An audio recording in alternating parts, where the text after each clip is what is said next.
qu'on dit, Kabasele, Kassende. Voilà.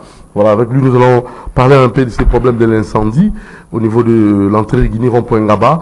Et j'ose croire qu'il n'y a pas vraiment de dégâts, c'est plus le dégât matériel. Hein. Donc, d'abord, bonjour à vous, monsieur Kondi. Bonjour, monsieur. Vous allez très bien. Ça va, on fait aller. On fait avec. On fait aller, comme on fait avec, c'est pareil. Oui. Très bien. Alors, on va avec vous parler de l'incendie. Et à part l'incendie, sortie médiatique de Matata Pogno, qui est candidat à la présidence, et avec son budget, je sais pas, hyperbolique. Hein, donc, on en parlera. Et pourquoi pas finir avec le jeu de la francophonie, 9e édition, comment préserver ou comment conserver tout ce que nous avons mis en place, surtout nos stades, les constructions faites. Est-ce que ça va encore durer, parce que la durabilité de tout ce qu'on a fait, qu'on a engagé comme dépense, est-ce que la population, les Chégués, toutes ces personnes qui vivent dans les environs vont respecter, vont vraiment valoriser les biens publics mis en place. Alors on va marteler sur ça. Alors très rapidement, avant de commencer, nous allons vous rappeler, il faut nécessairement prier. Mesure de la prière, cité ressourcement, nous sommes sur l'avenue Suisse 42 bis à Lipen. Monsieur Bévéné Ansimba Nantel, qui est le responsable de ces beaux cadres. Nous invitons les enfants de Dieu, venez nombreux pour vos récollections, vos prières. Ce n'est pas une église, hein, en termes clairs, c'est juste une sorte, je peux dire hôtel, une sorte de maison construite, bien aménagée, pour vous permettre de prier et dans un environnement vraiment respectant les normes possibles. Et j'ose croire que vous allez faire vos récollections sans nuisance sonore. En lieu place d'aller dans des forêts et tout ça, donc lui a préféré vous recevoir dans la commune de Ngalima et à quelques mètres, quelques kilomètres de votre maison, pas de déplacement inutile. Vous allez vous insécuriser pour rien, dans des endroits peut-être compliqués, il y a toujours des problèmes, hein, donc je ne peux pas en citer, mais seulement, la prière cité osement, c'est l'unique adresse qui vous convient pour une prière dans le calme total, et Dieu va exaucer votre prière. Merci à M. Bévénan Antimbana Nantel, merci à maman Annie Kembe, votre épouse adorable, aux enfants Naomi Kevin Antimbana. Voilà, nous sommes là aussi au niveau de Brazzaville. Nous saluons son excellence Florent Chiba. Florent Chiba depuis Brazzaville, bien des bonnes choses à vous. Et je n'oublie pas aussi M. Kouba depuis Beach, bien des bonnes choses à vous. Et Trésor Mbemba, toujours dans Kata Beach, les grands changeurs de Beach. Allez, ça c'est bien. Alors on va rapidement passer déjà à notre premier sujet. L'incendie au niveau des ronds-points Ngaba, qu'est-ce que nous pouvons prendre comme disposition? Les images parlent à ma place. Et voilà, donc il y a eu des dégâts matériels, citerne qui a pris feu, et voilà les différentes conséquences. Monsieur Gandhi, vous avez la parole. Non, mais il y a un problème. Il y a quand même une responsabilité partagée entre l'État, la commune et même les individus, sans oublier la SNEL. Bon, on dirait que dans ce pays-ci, personne ne gère rien. L'État n'est pas là, la commune n'est pas là, les individus ne sont pas là. Comment nous pouvons, c'est pas une première qui arrive à Kinshasa. Plusieurs fois, dans plusieurs communes, il y a eu ce genre d'incendie. Comment voulez-vous, on a quelques personnalités au niveau de la SNEL, notamment des ingénieurs qui ont fait de bonnes études pour certains d'entre eux, peuvent accepter de faire en sorte que le fil passe sur des maisons sans respecter les normes édictées par le fait de mettre des fils, les câbles électriques au niveau des agglomérations. Non seulement ces ingénieurs et leurs agents ne respectent pas ces normes, encore moins l'État, au travers du service des cadastres, qui donne de l'open de terre aux gens pour construire des maisons à proximité ou en dessous des fils, des câbles électriques. Ça pose un problème. Déjà à ce niveau-là, sur le plan administratif, rien n'est respecté, les normes ne sont pas respectées. À côté de cela, non, ce n'est pas un problème. Si chaque commune pouvait avoir, dans un premier temps, une ambulance et puis des camions d'anti-incendie, c'est pas demander beaucoup de choses. En principe, chaque commune devrait avoir 2 ambulances, sinon plus, ça dépend de communes. On devrait avoir des camions anti-incendie dans chaque commune.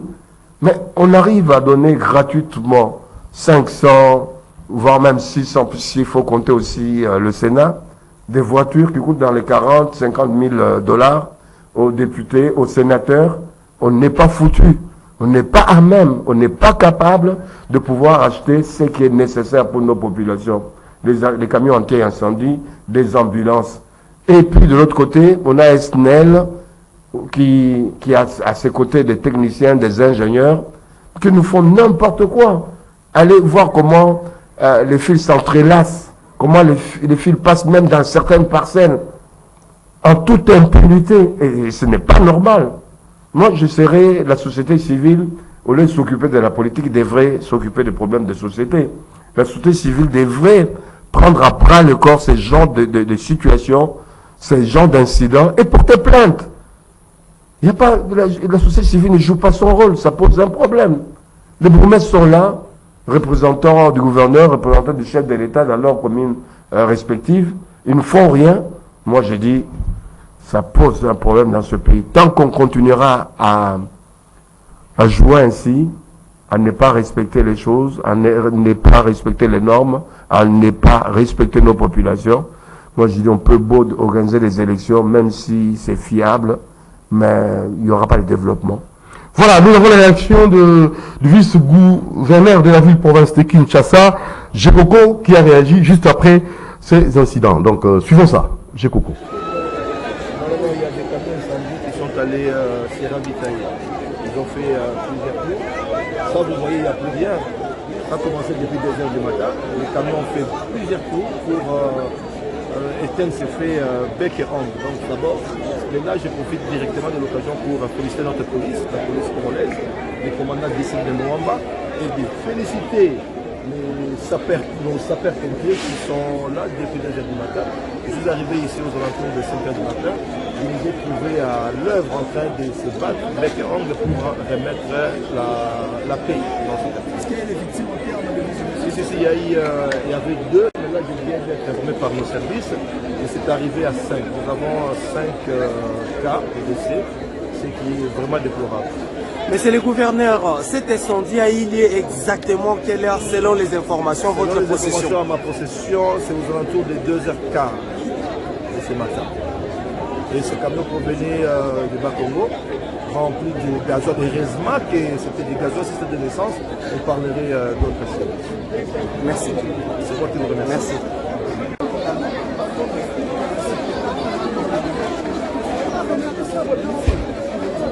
Nous ne sommes pas encore à l'étape de décision. Présentement, nous sommes à l'étape de éteindre le feu et de prendre en charge les victimes.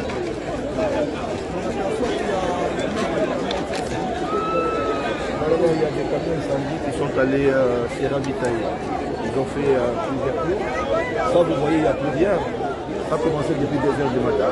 Les camions ont fait plusieurs tours pour éteindre ces faits bec et ongle. Donc d'abord, là je profite directement de l'occasion pour féliciter notre police, la police congolaise, les commandants d'ici de Mwamba, et de féliciter nos sapeurs-pompiers qui sont là depuis 2 heures du matin. Je suis arrivé ici aux alentours de 5 heures du matin. Je nous ai trouvés à l'œuvre en train de se battre bec et ongle pour remettre la paix dans ce cas. Est-ce qu'il y a des victimes en termes de victimes? Si, il y avait 2, mais là je viens d'être informé par nos services et c'est arrivé à 5. Nous avons 5 cas de décès, ce qui est vraiment déplorable. Monsieur le gouverneur, cet incendie a eu lieu exactement quelle heure selon les informations votre les possession? informations à ma possession, c'est aux alentours de 2h15 de ce matin. Et ce camion provenait du Bas-Congo, rempli de gazoil. Heureusement que c'était du gazoil, si c'était de l'essence, on parlerait d'autres choses. Merci. Voilà, alors les appels ne fait que continuer, les gens nous appellent pour réagir, et vous osez quoi, nous allons quoi, peut-être nous osons quoi, vers la fin, nous allons lire quelques messages de nos téléspectateurs, internautes de par le monde. Voilà, il y a eu 5 cas de décès, comme le confirme le gouverneur, vice-gouverneur de la ville-province de Kinshasa, et des pertes en termes matériels. Alors, monsieur, C'était à 2h15, hein, donc que cet incendie avait eu lieu.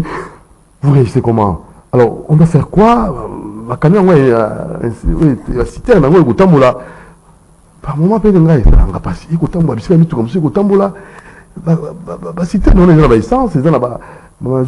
qu'on ne peut pas prévoir, moi, je pardon, monsieur. Ah, Lingala, ce serait... Même bon, est-ce qu'on ne peut pas prévoir, ou bien, une solution, vous comprenez? Non, mais déjà, si les câbles étaient bien agencés, ça aurait évité d'autres choses. Les accidents, ça arrive, quelles que soient les précautions qu'on peut prendre, les accidents peuvent arriver. Tandis que chez nous, les précautions ne sont pas prises. Non seulement au niveau des installations des câbles électriques, et encore moins, regarde comment les maisons sont construites à proximité des routes. Moindre dérapage, un camion, une voiture peut se retrouver dans une parcelle, dans une maison. Les normes urbanistiques, cadastrales ne sont pas respectées. La faute à qui? À la fois, c'est aux autorités qui autorisent, qui laissent faire les populations de construire là où ils veulent, comme ils veulent. Ça pose un problème. Mais une maison pareille, je pense que les assurances ne peuvent pas accepter d'assurer une maison pareille qui est à proximité d'une route. Puisqu'à tout moment, il peut y avoir un incident ou un accident. Ça pose un problème. Il faut avoir des bons gestionnaires de la ville. Il faut une bonne politique de la ville. Et ils viennent toujours, quand il y a déjà les dégâts, ils viennent après dégâts. Alors que leur rôle, c'est déjà de prévenir les dégâts. Leur rôle, c'est de prévenir. On dit prévoir, c'est gouverner. Que fait le gouverneur? Que font le bourgmestre? Ça pose un problème. Ça pose un problème. Alors maintenant, allez-y, parce qu'il y a une sorte d'enquête qu'on avait menée en quittant Rond-Point là-bas pour Victoire. Oui. Rond-Point Victoire, nous avons comme ça comptabilisé près de 12 à 13 stations. Oui, d'essence. D'essence. Oui. Allez-y comprendre. Avec cet espace-là, Rond-Point là-bas, au Rond-Point Victoire, oui. Près de plus ou moins 15 stations essence. Mais qui autorise, qui donne les autorisations pour qu'on implante ces stations d'essence, si ce n'est l'autorité publique, au détriment des populations, au risque des populations? Ça pose un problème.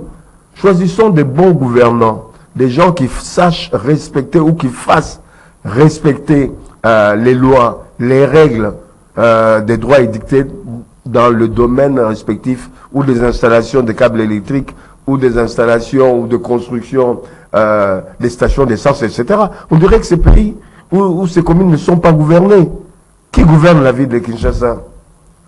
À quoi il sert? À créer des partis politiques et à vouloir être réélu de nouveau pour briguer le poste de député ou de sénateur? Mais ça pose un problème. Ce n'est pas des responsables, excusez-moi. Voilà, alors, deuxième point, Matata Pogno, sortie médiatique, budget, près de 90 milliards, hein? Oui. Ça, c'est Matata Sur Pogno. 5 ans, sur 5 ans, oui. Alors, budget hyperbolique, ce sont des, je sais pas, des rêves ou c'est vraiment du concret? C'est même pas énorme. Hein. Si c'est sur 5 ans, c'est pas énorme. Le prix comme le nôtre devait avoir... Mais comment tu parles? C'est ça le problème. C'est ça, je veux Vous en êtes venir. Premier ministre. Je veux en venir. Ok. Le prix comme le nôtre devrait avoir au bas mot, au minimum, 50 milliards. Sinon, aller atteindre 100 milliards par an. Vu le gigantisme de pays, vu le nombre de notre population, vu les moyens que nous avons au niveau des matières premières, vu les possibilités que nous pouvons avoir au niveau du développement de l'agriculture, de la pêche et de l'élevage. On peut atteindre un budget allant de 50 à 100 000 milliards de dollars par an, facilement. Comment faire? Il faut déjà juguler le fait qu'il y a des trous au niveau de nos finances partout. Les agents, tu verras un agent de l'administration publique qui n'est même pas directeur, qui a 2 immeubles à Kinshasa, qui a 3 immeubles à Kinshasa. Comment est-ce qu'il est parvenu à avoir ces immeubles? Vous verrez un ministre qui rentre avec peut-être une maison. Quand il va sortir de là, il a 5 immeubles. Comment expliquer tout cela? La justice n'est pas regardante là-dessus. Ça pose un problème. Nous pouvons arriver à un budget colossal non seulement en développant notre agriculture, en dépensant moins d'argent pour importer des légumes, du piment et autres qu'on peut produire ici, en faisant en sorte que nos produits agricoles soient aussi exportés.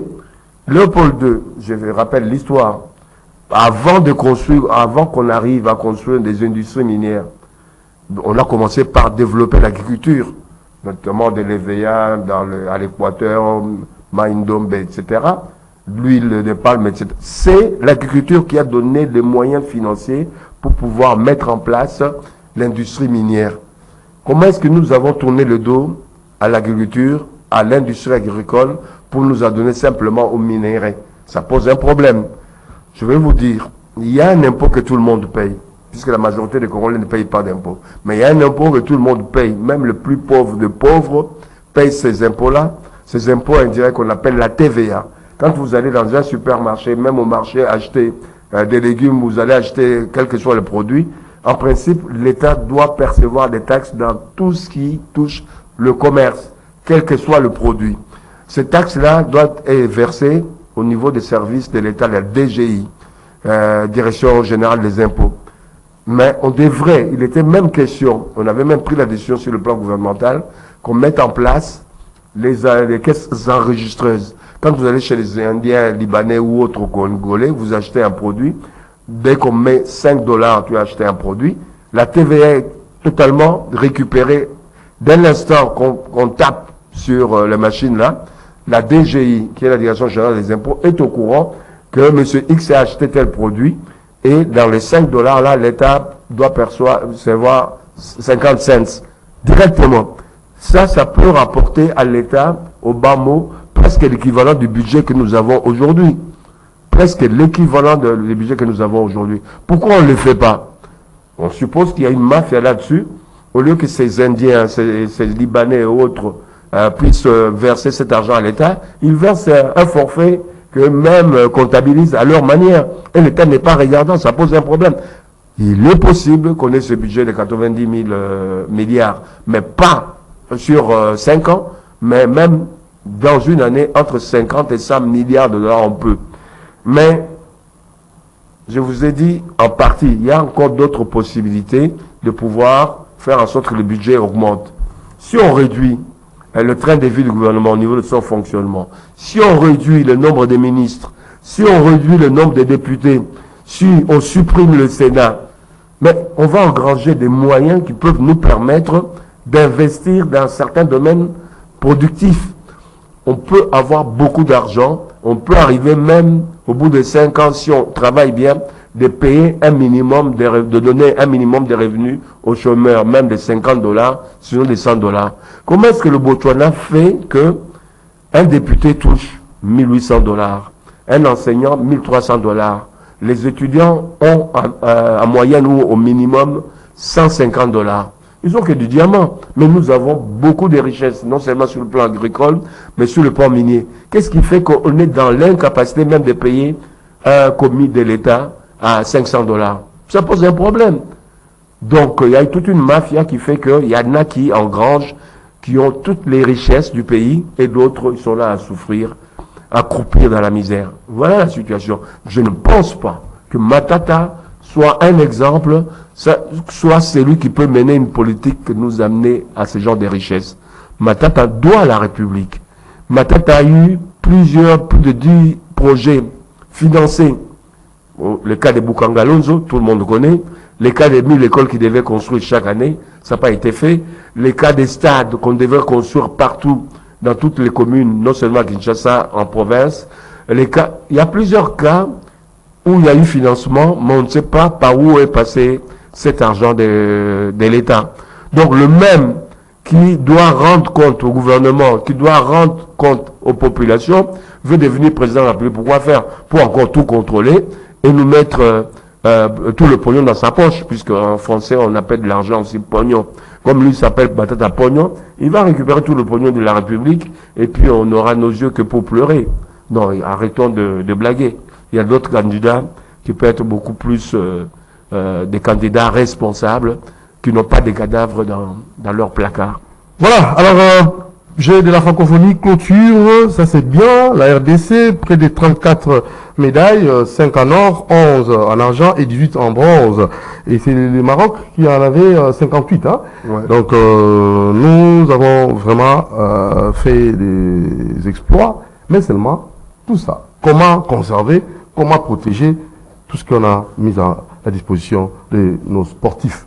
Comment conserver ça? Comment protéger ça? Comment sécuriser ça? Monsieur Kondi. Eh ben, c'est le mal que nous avons, le mal congolais, on sait construire, mais on ne sait pas maintenir. Et surtout aussi, l'entretien. L'entretien. Comment? Ben, on ne peut pas inventer la roue.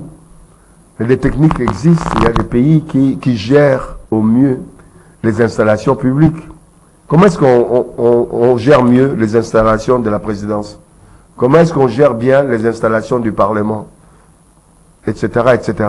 Est-ce qu'on ne peut pas mettre en place une entreprise para-étatique, c'est-à-dire en partie de l'État, en partie privée, pour pouvoir gérer au quotidien ces infrastructures? De belles infrastructures. C'est possible.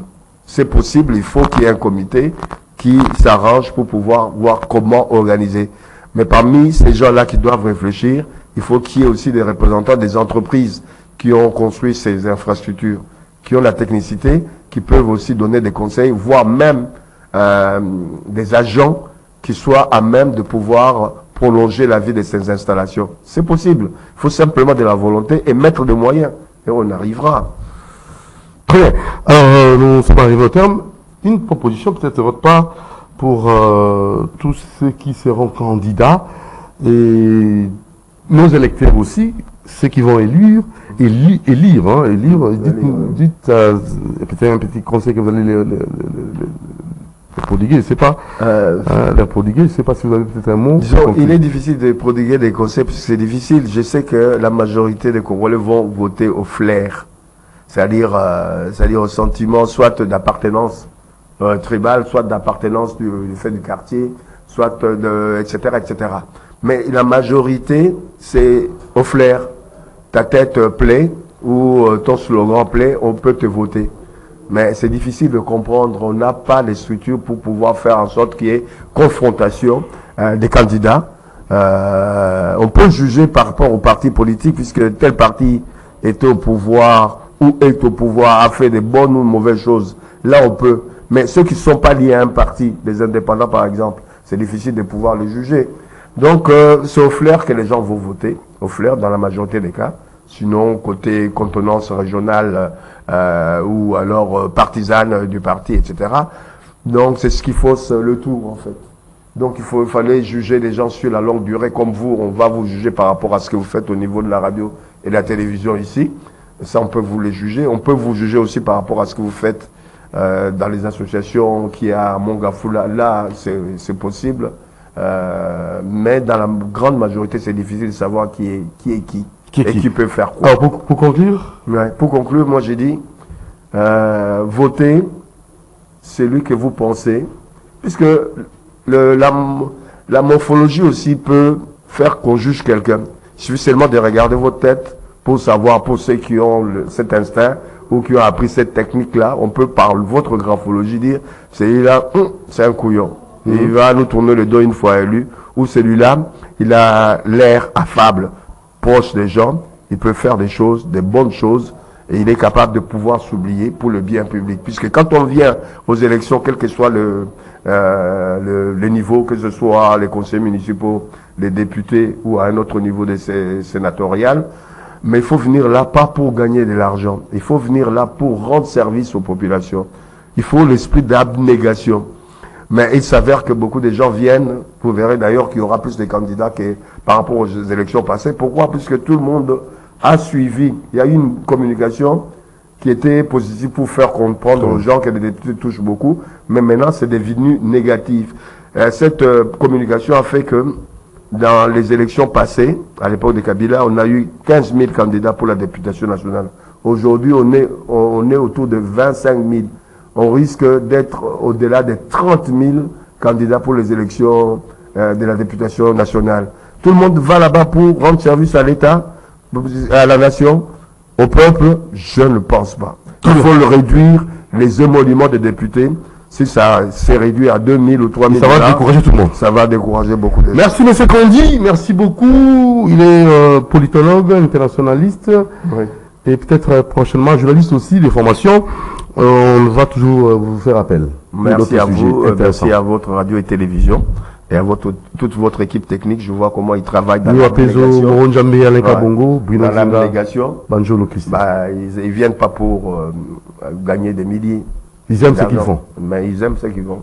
C'est la vocation. Ça, c'est leur vocation. Merci, très gentil. Alors, on va vous laisser suivre l'inauguration de leur siège, siège de Madame Dorcas Dor, donc Dorcas qui a pu comme ça encore donner la chance aux veuves, aux orphelins, et vous demande, vous qui avez la bonne foi, de participer, de contribuer pour permettre à ce que les orphelins et les orphelines puissent aussi préparer leur rentrée scolaire. Avec tout ce que vous aurez, peut-être vous avez beaucoup d'argent, vous avez des uniformes, vous avez des fournitures scolaires annexées, donc s'il y a moyen, contactez Madame Dorcas Dor pour permettre aux orphelins, aux veuves, de faciliter la rentrée scolaire, de pouvoir faciliter la rentrée scolaire de leurs enfants. Alors suivons juste cette vidéo qui va aussi vous donner l'occasion de contacter cette grande dame Dorcas Dor. C'est parti.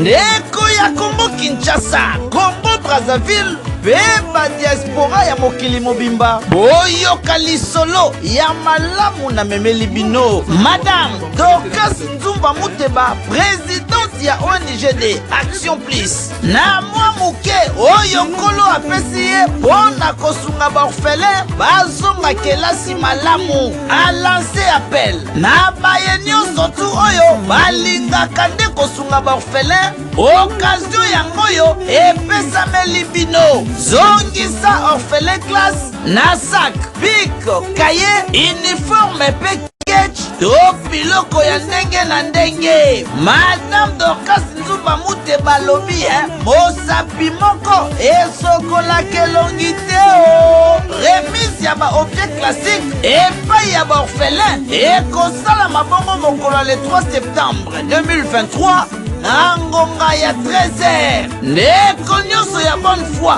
oyo oza na contribution na yo mpona kopesa baorphelin, benga kaka na banimero oyo ekokoma na kati ya ONG Action Plus. Ekosala nde kitoko. Ndenge kaka ozokanisa ete bana yo bazonga classe kitoko, kanisa mpe baorphelin oyo bazanga tata, bazanga mama, bazanga mpe moto akosunga bango. Ya moke o Nzambe akopesa yo soki osungi ekosala ete bazonga classe kitoko. Kolo Yesu Masiya akozongisa ya mingi. Occasion yangoyo a ne pas rater le 3 septembre 2023.